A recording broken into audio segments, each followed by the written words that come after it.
नमस्कार। आप सबको गणपति पूजा की अग्रिम शुभकामनाएं। आप सबने गणपति पूजा की तैयारी तो शुरू ही कर दी होगी। आज हम देखेंगे एक मोदक की रेसिपी जो घर के सामानों से ही बहुत आसानी से हम बना सकते हैं। वेलकम बैक टू डिलीशियस खाना विद नूतन दत्त। चलिए शुरू करते हैं आज की रेसिपी। इस मोदक को हम पोहे से बनाएंगे। मैंने 1 कप पोहा लिया है, मूंगफली है 2-3 टेबलस्पून, खोपरा को मैंने कीस कर लिया है करीब 4 टेबलस्पून, मखाने हैं 3/4 कप, काजू लिया है 1.5 टेबलस्पून, 6-7 काजू हैं और गुड़ लिया है आधा कप। गुड़ की क्वांटिटी आप अपने टेस्ट के हिसाब से थोड़ी ज़्यादा या कम कर सकते हैं। एक पैन में मैं डाल रही हूँ 1 टेबलस्पून घी और इसमें हम सबसे पहले काजू को डालकर हल्का हल्का रोस्ट कर लेंगे और रोस्ट करके इसे निकाल कर रख लेंगे। अब इसी पैन में हम डाल देंगे पोहे को। ये थोड़ा मोटा वाला पोहा है जिसे हम चिवड़ा भी कहते हैं और पोहे को हम इसमें बिल्कुल मीडियम फ्लेम पर धीरे धीरे इसे भूनेंगे।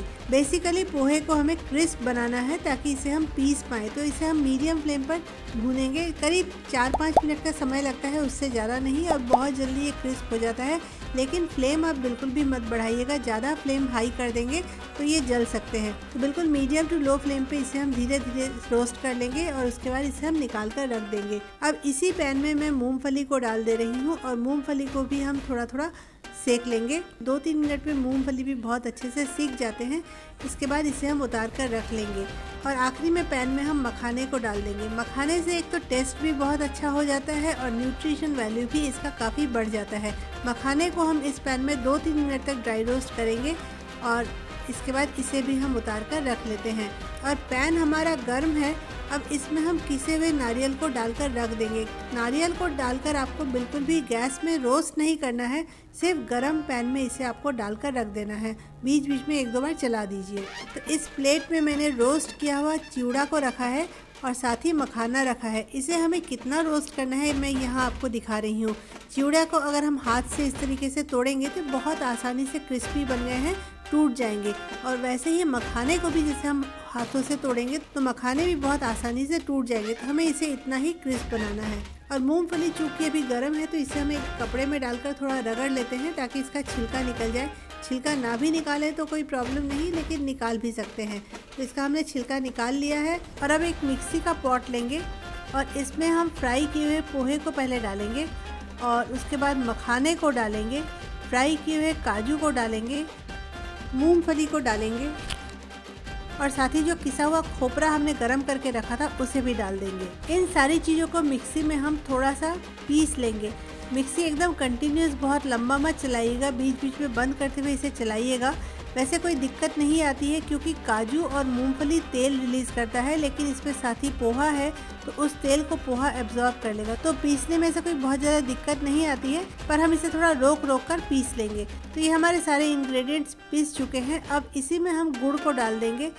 गुड़ अगर आपकी सॉफ्ट वाली हो तो इसके साथ बहुत आसानी से पिस जाएगी, लेकिन मैं थोड़ा जज करने में गलती कर गई। मेरी गुड़ थोड़ी हार्ड थी तो पीसने में थोड़ी दिक्कत आ रही थी। तो जो गुड़ के पीसेस नहीं पीसे थे उसे थोड़ा निकाल कर मैं इस तरीके से खलबत्ते में कूट ले रही हूँ और इसे दोबारा से मिक्सी में डाल दूँगी।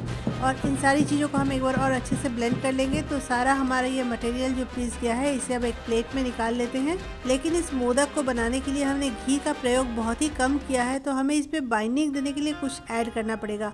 तो हम थोड़ा सा दूध डालेंगे, करीब 2-3 चम्मच जितना आपको लगे उतना हम दूध डालेंगे। और दूध डालकर इसे बिल्कुल जैसा हम आटा गूँथते हैं ना उस तरीके से हमें गूँथ लेना है।